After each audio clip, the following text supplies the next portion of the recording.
Bien, doctores, buenos días. Vamos a empezar la clase del día de hoy. Hoy día vamos a revisar el capítulo de oftalmología, ¿ya?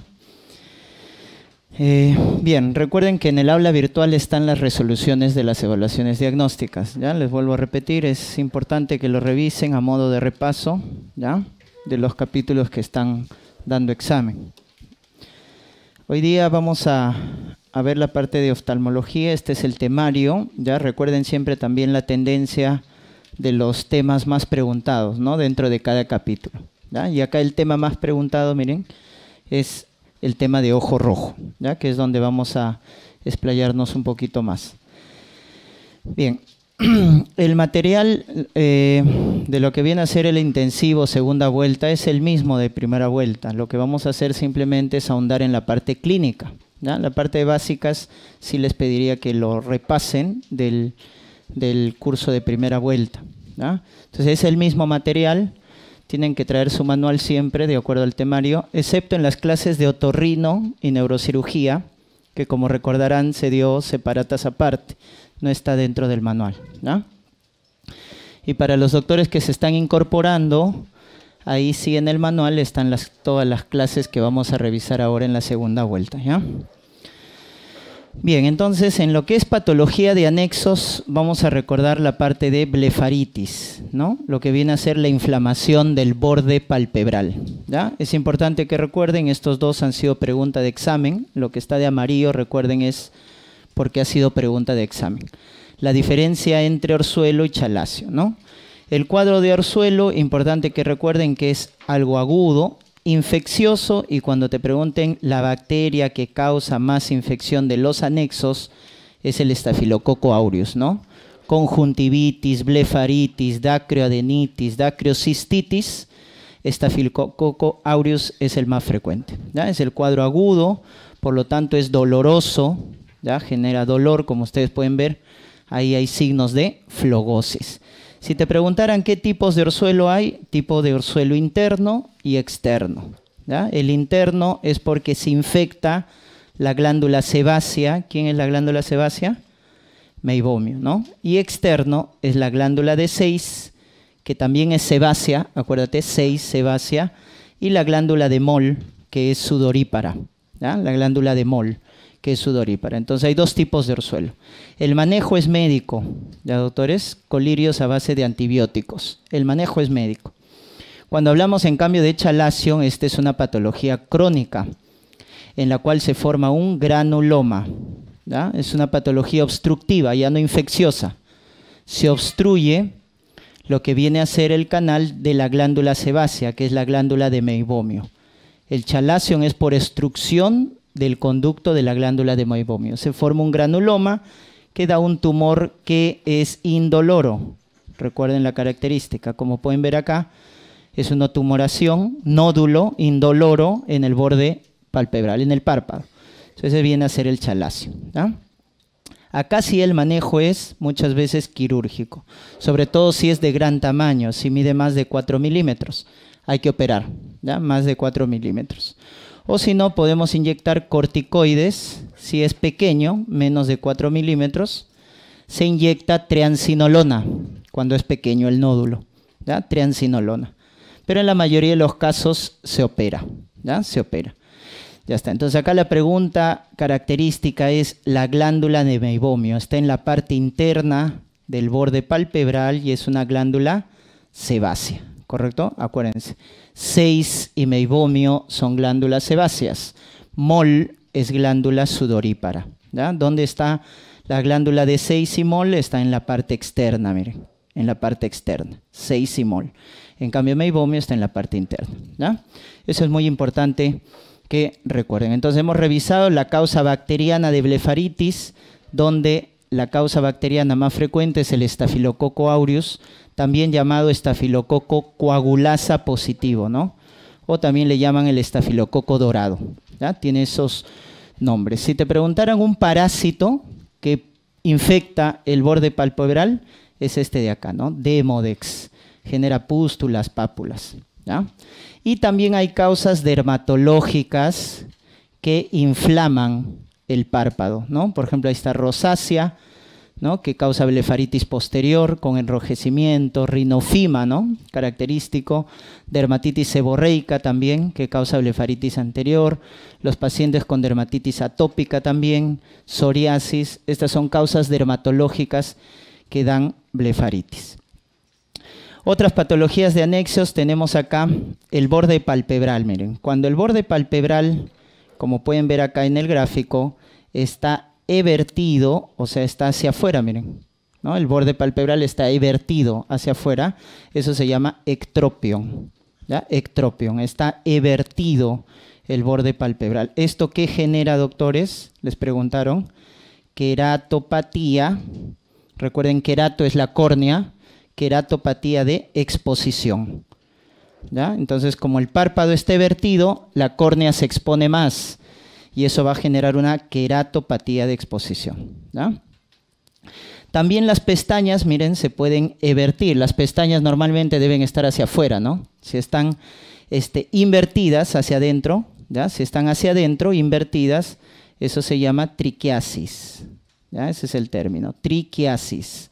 Pestañas invertidas hacia adentro, que también van a inflamar la córnea, ¿no? Si encontramos una fila aberrante de pestañas, eso se llama distiquiasis, fila aberrante de pestañas, distiquiasis. Triquiasis es posición, la posición está hacia adentro. Distiquiasis es número, cantidad, ¿ya? Hay una fila aberrante. Les preguntaron en el examen cuál es el tumor palpebral más frecuente. El tumor en el párpado más frecuente es como el cáncer de piel. El cáncer más frecuente es el carcinoma vasocelular. Es el más frecuente, ¿ya? El tumor palpebral más frecuente, carcinoma vasocelular. El más grave es el espinocelular, ¿no? Espinocelular es más grave, pero el más frecuente es el vasocelular. Muy bien, cuando encuentren un joven, o sobre todo los niños que causan o presentan una sinusitis, ¿no? Niño con sinusitis. Recuerden que en otorrino habrán visto en pediatría la sinusitis, en el caso de los niños frecuentes, del seno etmoidal, ¿no? El seno paranasal etmoidal es el que más se inflama. En los adultos es el seno maxilar o el seno frontal, etc. La sinusitis es un foco infeccioso que se puede complicar con esto, doctores. La celulitis. Y hay dos tipos de celulitis que tienen que diferenciar, la orbitaria de la periorbitaria, ¿ya? O también llamada así, ¿ya? La periorbitaria también se llama así, preseptal, y la orbitaria se llama posseptal, ¿ya? Posseptal.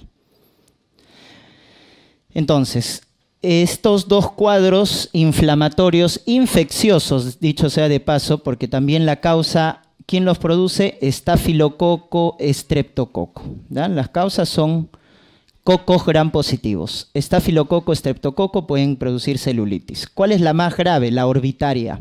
La orbitaria es más grave. La periorbitaria es leve a moderada, ¿correcto? Acá el paciente en la celulitis periorbitaria puede mover el ojo sin problema, ¿correcto? Pero en la orbitaria ya no. En la orbitaria el paciente tiene mucho dolor y por eso no puede mover el ojo, ¿ya? Y esta es la característica de la celulitis orbitaria, miren, la llamada proptosis o exoftalmos también llamado, ¿no? Proptosis o exoftalmos. Entonces, si te dicen que está inflamado y hay proptosis, exoftalmos y el paciente no puede mover el ojo, eso es celulitis orbitaria, ¿ya? El paciente no puede mover el ojo y está salido el ojo, proptosis o exoftalmos. Si no tiene eso, es una periorbitaria, ¿ya? Por eso la periorbitaria es leve, moderada y la orbitaria es severa. ¿Y cuál es la típica complicación que les han preguntado de esta celulitis? La trombosis del seno venoso cavernoso. La trombosis del seno venoso cavernoso. Con eso se complica la celulitis orbitaria. ¿Estamos? En la cual el paciente va a comprometer el ojo contralateral. Entonces el exoftalmos es de un lado y cuando se compromete el otro ojo, eso es por una trombosis del seno cavernoso, ¿ya? Se compromete el ojo contralateral. Recuerden que por el seno venoso, anatomía, están pasando los nervios, que inervan los músculos extraoculares, ¿no? O sea, está pasando el tercero, el cuarto y el sexto par craneal, ¿no? Y el quinto, el trigémino, su primera rama, quinto 1. ¿Ya? ¿Quién pasa por el seno cavernoso? Tercero, cuarto, sexto, quinto 1. Y la carótida, ¿no? La arteria carótida interna es el contenido del seno cavernoso. Les pueden preguntar por anatomía. Muy bien, seguimos acá en la patología de anexos. Ahora pasamos a la tosis. Tosis, recuerden, es la caída, ¿verdad? La caída del párpado superior. Esa caída del párpado superior tiene múltiples causas. Si nos preguntaran, la causa más frecuente de tosis palpebral es la causa aponeurótica. Aponeurótica es la más frecuente, es decir, por degeneración de la aponeurosis, y eso se ve en los adultos mayores, ¿ya? La llamada tosis senil, ¿ya? Por debilidad de la aponeurosis del músculo en el párpado superior. Esa es la más frecuente, pero hay otras causas, causas congénitas. Por ejemplo, una tosis congénita puede producir un ojo perezoso en el niño, y eso se llama ambleopía, ¿no? O puede también producir estrabismo. Esta de acá les pueden preguntar, ¿no? ¿Por qué? Porque se correlaciona con la anatomía. Ustedes recordarán el tercer par craneal, ¿ya? El tercer par craneal, recuerden, inerva a la mayoría de los músculos extraoculares, incluido el elevador del párpado superior. Incluido el elevador del párpado, ¿no? Recuerden el cuarto, ¿a quién inerva? El cuarto, el patético troclear. Estamos repasando el cuarto troclear, ¿a quién inerva? Al oblicuo superior. Y el sexto, al motor ocular externo, ¿no? Y todos los demás, el tercero. Entonces, tienes que acordarte del cuarto, patético o troclear, oblicuo superior, el sexto, motor ocular externo, y todos los demás, el tercero, incluido el elevador del párpado.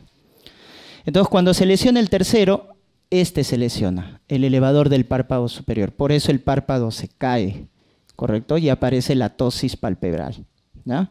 Entonces, la lesión del tercer par va a dar tosis, ¿no es cierto? Ahora, esa lesión del tercer par, ¿por quién puede ser? En un paciente diabético, en un paciente hipertenso, se lesiona el tercer par craneal por una causa isquémica. Pero este es el dato, ¿ah? Si la tosis se acompaña de midriasis, es por compresión del núcleo del tercer par. ¿Se acuerdan de neurología? El núcleo del tercer par está ubicado en el mesencéfalo, ¿no? Se llama núcleo de Edinger-Westphal. Cuando hay tosis y midriasis, por compresión del núcleo del tercer par. Entonces, ¿qué debemos descartar? Aneurisma de la comunicante posterior. Aneurisma de la comunicante posterior, ¿ya? Eso tienen que acordarse. Entonces, tosis más midriasis es compresión del núcleo del tercer par. Descartar aneurisma de la comunicante posterior. Muy bien, si se lesiona el simpático, ¿no es cierto? La cadena simpática preganglionar, se produce el síndrome de Horner, Claude Bernard Horner, por lesión de la cadena simpática, ¿no? Recuerden ahí la causa más frecuente es el tumor de Pancoas, ese cáncer de pulmón que daña la cadena simpática. Entonces va a haber tosis, pero acá es con miosis, con enoftalmos, con anhidrosis. Si te dan ese síndrome, tosis, miosis, enoftalmos, anhidrosis de la hemicara, porque es unilateral, ese es el síndrome de Claude Bernard Horner, ¿ya? Miastenia lo han visto en neurología, es una patología de la unión neuromuscular, ¿no? Donde se alteran los receptores nicotínicos de la unión neuromuscular, ¿ya? Entonces, aparte hay fatiga, insuficiencia respiratoria, diplopia, porque se alteran todos los músculos extraoculares, ¿ya?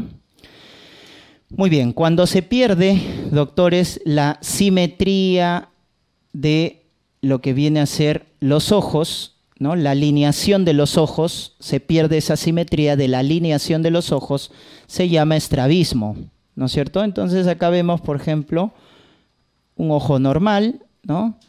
el reflejo de la luz corneal, esto se llama reflejo de la luz corneal, ustedes lo pueden ver, está simétrico en ambos casos. Eso es normal, quiere decir que los ojos están alineados. Pero miren acá, acá ya no están alineados, ¿no es cierto? Ha perdido la alineación, la simetría. Acá igual, ¿no es cierto? Entonces eso es cuando se pierde esa simetría de la alineación de los ojos, eso se llama estrabismo. En este caso, miren, se está yendo hacia adentro el ojo, eso se llama endotropía, cuando se va hacia adentro, ¿no? Endotropía. Y cuando se va hacia afuera, exotropía. Exotropía, ¿ya? Muy bien, entonces hay varios tipos de estrabismo, ¿ya? Hacia adentro, hacia afuera, hacia arriba, hipertropía, cuando se va hacia arriba, hacia abajo, hipotropía, etc. ¿Ya? Acá, ¿qué les pueden preguntar, como han preguntado en ENAMI de Salud? Las pruebas. ¿Con qué evalúo a un paciente con sospecha de estrabismo? Esta es una de las pruebas que ya les he mencionado, que se conoce con el nombre de reflejo de la luz corneal. Reflejo de la luz corneal. Se hace en un ambiente que tiene luz y veo el reflejo de la luz corneal. En cambio, cuando estamos a oscuras se hace este reflejo, el reflejo rojo, cuando hay poca luz, el reflejo rojo, ¿no es cierto? Que sobre todo se le hacen los niños, porque de paso nos ayuda a ver cómo está la retina. El reflejo rojo, miren, en el caso de los niños. Entonces acá yo también veo, ¿no es cierto?, que están simétricos y veo rojo todo lo que viene a ser la pupila, que traduce lo que viene a ser la retina, ¿ya? El reflejo de la retina. Porque la retina está bien vascularizada, ¿verdad? Muy bien. En el caso del estrabismo va a pasar esto, miren. En el caso del estrabismo, el reflejo del ojo rojo se vuelve más intenso. Entonces, ¿qué es lo que pasa en el estrabismo? El reflejo del ojo rojo se vuelve más intenso. Eso pasa en el estrabismo. Aumenta la intensidad del reflejo rojo. Acá un dato aparte es que si no se observa el reflejo rojo en un niño, ¿qué debemos descartar? ¿O cómo se llama eso? Leucocoria. ¿Ya? Leucocoria es pupila blanca. Tú ves la pupila y está blanca. No hay reflejo rojo. ¿Y qué debemos descartar ahí en un niño cuando tiene leucocoria? Catarata congénita. Niño con leucocoria. Recién nacido con leucocoria, pupila blanca. Descartar catarata congénita. De ahí, ¿qué infección congnatal tienes que acordarte? ¿Quién produce catarata, sordera, etcétera? Rubiola, ¿no? Rubiola, ¿ya? Catarata congénita. Muy bien. ¿Cuál es la tercera prueba? Esta de acá, ¿ya? Se llama Covert-Test, cubrimiento del ojo. La prueba de Covert-Test nos sirve para los estrabismos latentes. A veces, doctores, el estrabismo no es tan notorio, ¿no? A veces uno a simple vista se da cuenta que los ojos están asimétricos, pero a veces no. Entonces, cuando tenemos el estrabismo latente, eso se llama foria. Foria es un estrabismo latente. Para determinar eso se hace esta prueba. La prueba de Covert-Test, cubrimiento del ojo. Y ahí vamos a estimular a que la simetría sea más notoria, ¿no? Prueba de Covert-Test. En los recién nacidos tenemos esto de acá, el pseudoestrabismo. Si les preguntaran por qué se produce el pseudoestrabismo, el pliegue epicántico. El pliegue epicántico.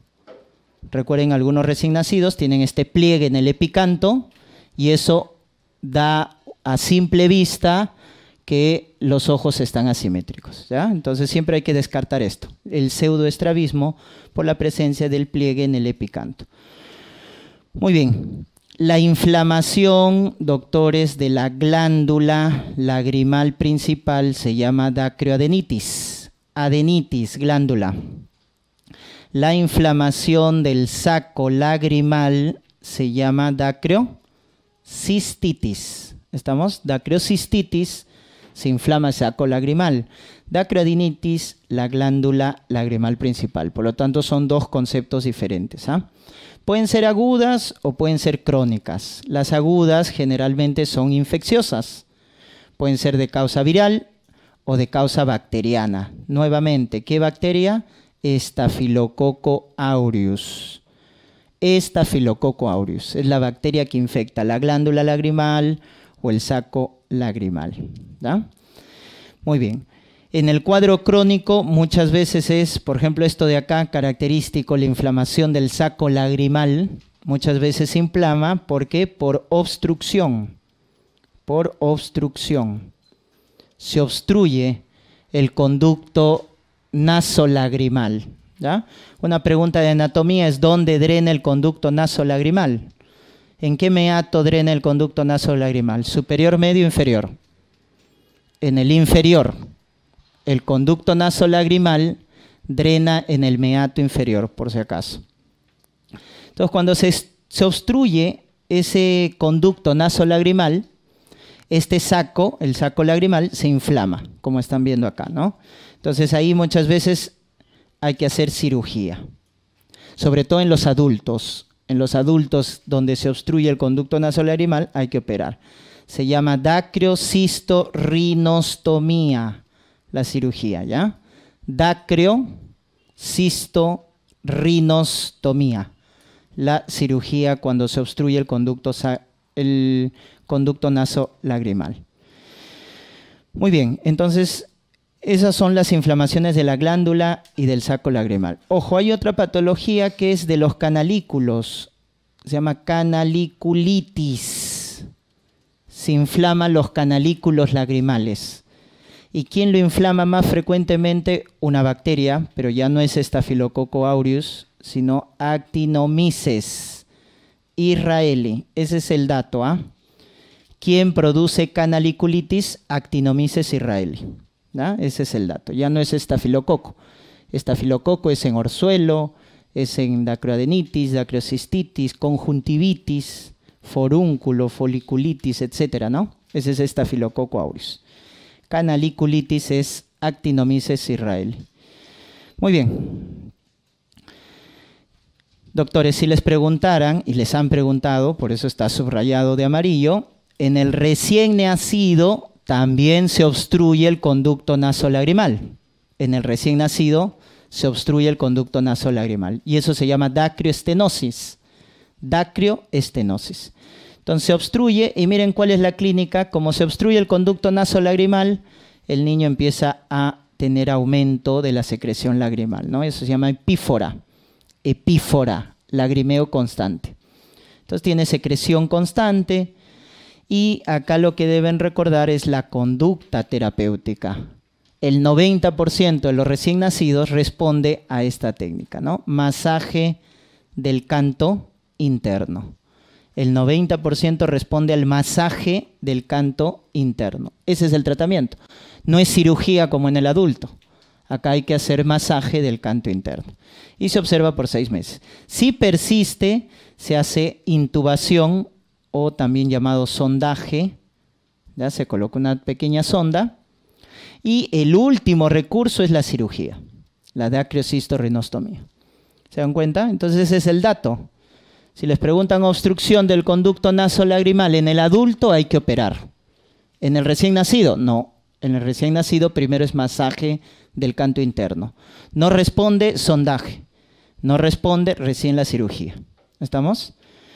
Muy bien, parálisis de los pares craneales. Hemos dicho, tenemos el tercero, llamado motor ocular común. El cuarto, patético o troclear, ¿ya? Patético o troclear. Y el sexto, motor ocular común. Motor ocular, perdón, lapsus. Motor ocular externo, acá está mal, ¿no? Motor ocular externo. El sexto par. Motor ocular externo. Muy bien. El tercero, motor ocular común, va a inervar, como les había mencionado, al elevador del párpado y a todos los demás, y al resto de los músculos extraoculares, ¿no? Entonces, ¿qué pasa cuando se lesiona el tercer par? Esto, miren, se cae el párpado, ¿no? Ptosis palpebral. Recuerden que el tercero da inervación parasimpática. Entonces, la inervación parasimpática, al alterarse el tercero, se cae el párpado, ¿no? Por debilidad del elevador del párpado superior. Y les mencionaba, si va con la pupila normal, entonces eso es causado por diabetes, por hipertensión. Pero si va con midriasis, miren ahí la pupila está midriática, ¿no es cierto? Midriasis. ¿Cuánto vale el diámetro de la pupila? Recuerden, 2 a 4 milímetros. Es el diámetro de la pupila. Más de 4, midriasis. Menos de 2, miosis, ¿no es cierto? Entonces miren, acá la pupila está dilatada. Entonces si tú tienes ptosis con midriasis, ¿qué debíamos descartar? Aneurisma de la comunicante posterior, porque se está comprimiendo el núcleo del tercer par. En cambio acá, cuando la pupila está normal, el que se está complicando es el nervio. Cuando se complica el nervio, la pupila no se altera. Cuando se comprime el núcleo es donde va a haber midriasis. Muy bien, el troclearo patético habíamos dicho inerva al oblicuo superior, ¿no es cierto? Y el oblicuo superior, ¿hacia dónde te hace mirar? ¿Hacia arriba o hacia abajo? El oblicuo superior. Era el diferente, ¿verdad? Los rectos sí te daban el nombre. Te dice recto superior hacia arriba, recto inferior hacia abajo, recto externo hacia afuera, recto interno hacia adentro. O sea, ahí no había forma de que te confundas. En el oblicuo sí es al revés. Si a ti te dicen el oblicuo superior, ¿a dónde te hace mirar? Hacia abajo. Hacia abajo. Oblicuo superior hacia abajo. El oblicuo inferior hacia arriba. Es al revés en los oblicuos, ¿ya? Entonces, si se lesiona el cuarto y se lesiona el oblicuo superior, no vas a poder mirar hacia abajo, ¿correcto? Entonces la mirada se va hacia arriba, miren, hacia arriba. Y hacia adentro, ¿correcto? Hacia arriba y hacia adentro. Entonces te genera un tipo de estrabismo hacia arriba que se llama hipertropía, habíamos dicho, ¿no? Hacia arriba se llama hipertropía. Entonces el ojo se va hacia arriba. Cuando te preguntan en neurocirugía cuál es el par craneal que más se lesiona en hipertensión endocraniana, esta es la respuesta. El sexto par, ¿verdad? Porque es el que tiene más recorrido. Entonces el sexto par craneal es el que más se lesiona en la hipertensión endocraniana. Y también en traumatismos, ¿ya? Un golpe, una contusión también puede lesionar al sexto par. Y el sexto par, ¿a quién va a inervar? Al motor ocular externo, de ahí su nombre. Entonces, ¿a dónde nos hace mirar el recto externo? Hacia afuera. Si se lesiona, entonces el ojo se va hacia adentro. O sea, acá es más fácil. Esto se llama estrabismo convergente. Lesión del sexto o estrabismo convergente. O también llamado hacia adentro, ¿no? Endotropía. ¿Estamos? Endotropía.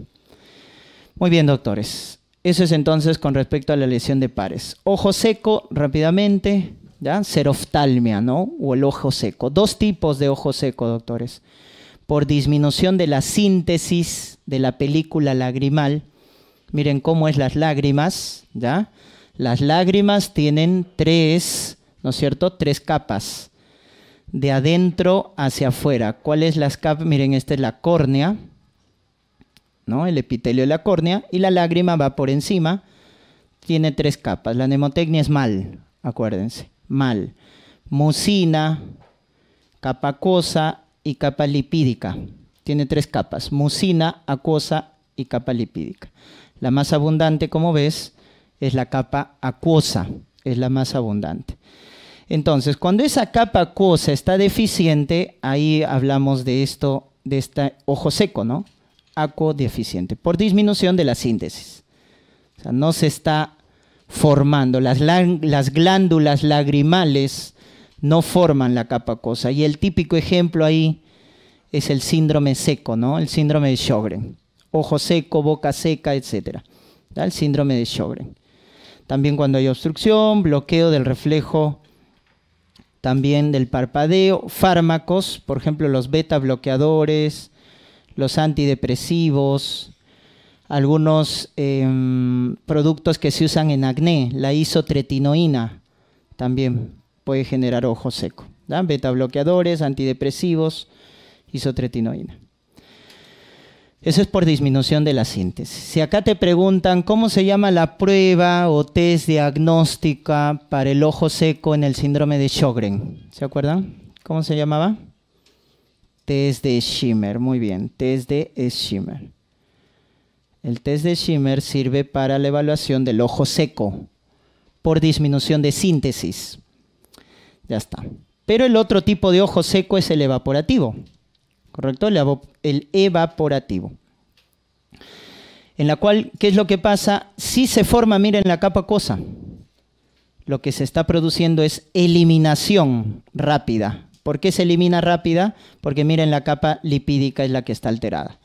La grasa que está fuera, formada por las glándulas sebáceas, doctores, ¿quiénes eran las glándulas sebáceas? 6 y meibomio, ¿verdad? La glándula de 6 y meibomio son las que forman la capa lipídica. Cuando se alteran estas glándulas o se altera la capa lipídica, la lágrima se evapora.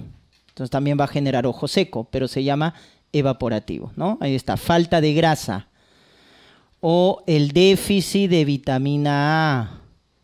Déficit de vitamina A. ¿Qué genera el déficit de vitamina A? Ojo seco.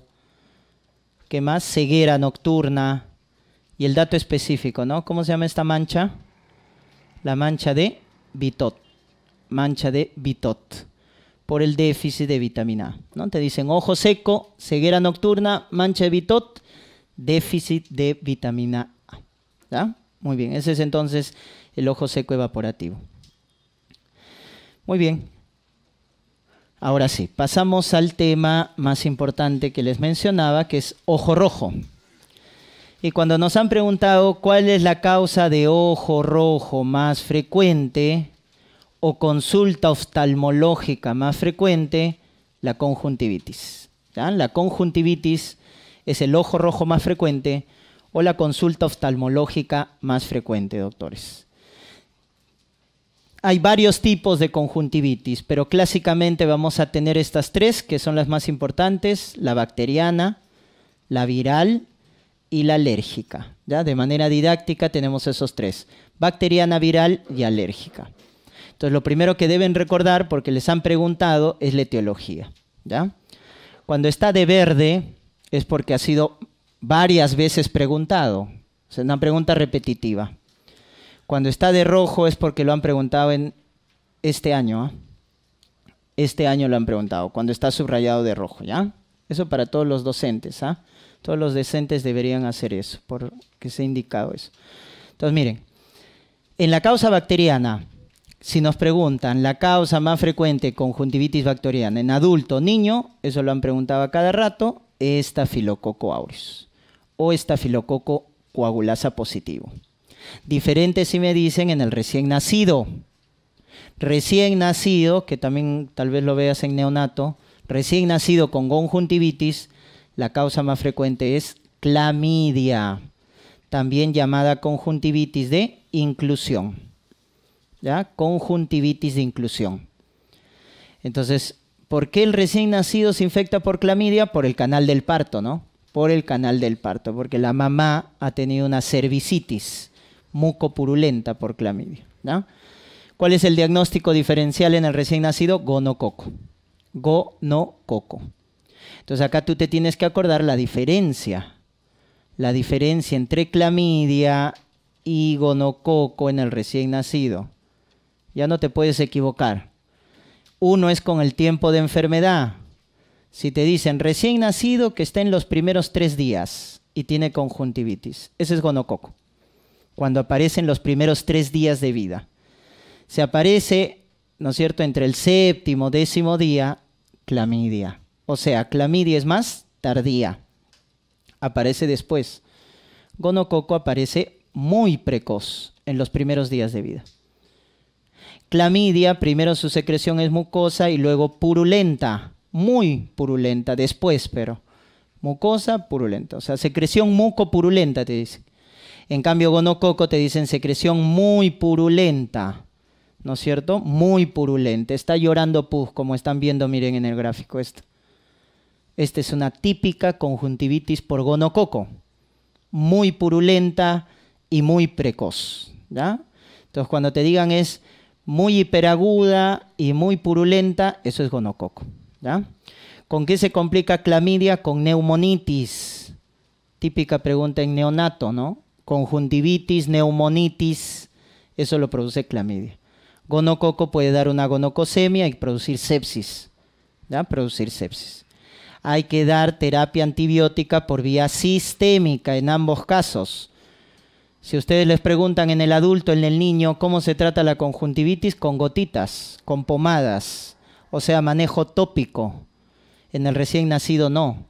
En el recién nacido el manejo es sistémico. ¿Qué damos para clamidia? Macrólidos, eritromicina, citromicina, para gonococo, ceftriaxona. El manejo es sistémico en el recién nacido, porque si no se complica. Pregunta de este año, ¿no? ¿Cuál es la causa de conjuntivitis viral más frecuente? Adenovirus es la causa de conjuntivitis viral más frecuente. Adenovirus. Produce estos dos síndromes, la fiebre faringoconjuntival y la queratoconjuntivitis epidémica, ¿ya? Fiebre faringoconjuntival y queratoconjuntivitis epidémica. Esta última la han preguntado porque es producida por los serotipos más frecuentes, el 9 y el 18. El serotipo 9 y el serotipo 18 producen la queratoconjuntivitis epidémica, ¿ya? Muy bien. Y la alérgica, finalmente, la alérgica puede ser en épocas de primavera, por estaciones, ¿no? Por el polen, etcétera. Eso se llama conjuntivitis vernal, estacional. ¿Estamos? Forma flictenas o ampollas, forma papilas, ¿no? La llamada conjuntivitis papilar gigante es alérgica, recuerden. ¿Y a qué está asociado esta última? A lentes de contacto. Cuando si les preguntaran, conjuntivitis alérgica producido por los lentes de contacto. Conjuntivitis papilar gigante se llama. ¿Estamos? Muy bien. Pacientes atópicos también hacen su conjuntivitis alérgica, etc. ¿Ya? Muy bien. Eso es entonces en cuanto a la etiología. En cuanto a la clínica, recuerden que la conjuntivitis, doctores, es un ojo rojo indoloro. Primer concepto. No altera la agudeza visual. El paciente ve bien. La agudeza visual está normal. Entonces no duele, no produce visión borrosa. Pero lo que sí produce es molestia, ¿no? Les van a decir sensación de cuerpo extraño, ¿no? Sensación de arenilla, etcétera. Tiene su secreción. Puede producir edema en la conjuntiva. La edema en la conjuntiva se llama quemosis. Edema conjuntival se llama quemosis, ¿ya? Pero lo que nos va a diferenciar si es bacteriana, viral o alérgica es el tipo de secreción. Ese es el dato que ustedes deben buscar si les dan un caso clínico, ¿no? Si les dicen secreción purulenta, pus, ya está. Pus es bacteriano. ¿Estamos? Y si nosotros veríamos qué tipo de infiltrado tiene, como es agudo, es infiltrado de polimorfo nuclear. Polimorfo nuclear. ¿Estamos? Produce una reacción tisular llamada pseudomembranas. Pseudomembranas puede producir, ¿ya? También les pueden decir la formación de legañas abundantes. Legañas abundantes, eso también es bacteriano. Viral, doctores, cuando les dicen secreción serosa o acuosa, lo mismo. Serosa o acuosa. Pero su reacción, importante, reacción folicular. Entonces es viral. Reacción folicular, secreción serosa, virus. Si veríamos el infiltrado, es a base de linfocitos, ¿no? Recuerden, los virus dan linfocitosis. Y la alérgica, esta es la clínica importante, lo preguntaron. ¿Cuál es el síntoma típico de una conjuntivitis alérgica? El prurito intenso, ¿no? Recuerden, prurito intenso en la conjuntivitis alérgica. Y su secreción se llama mucosa. El infiltrado es de eosinófilos, como cualquier proceso alérgico, ¿no? Asma, rinitis alérgica, da eosinófilos. Y la reacción se llama papilar. Cuando escuches el término de papilas, eso es por una conjuntivitis alérgica. De ahí acuérdate, la conjuntivitis papilar gigante es una conjuntivitis alérgica por el uso de lentes de contacto. ¿Ya, doctores? Muy bien, entonces esa es la diferencia de los tipos de conjuntivitis. Como les había dicho, en el adulto el manejo es tópico. En el día se utiliza colirios, en las noches se utiliza pomadas. ¿Ya? El manejo es tópico. Si es bacteriano, antibióticos de amplio espectro. Si es viral, AINES. Si es alérgico, antihistamínicos, ¿no? Uno muy conocido es la olopatadina. Olopatadina. Es un antihistamínico que se utiliza en las conjuntivitis alérgicas. ¿Ya?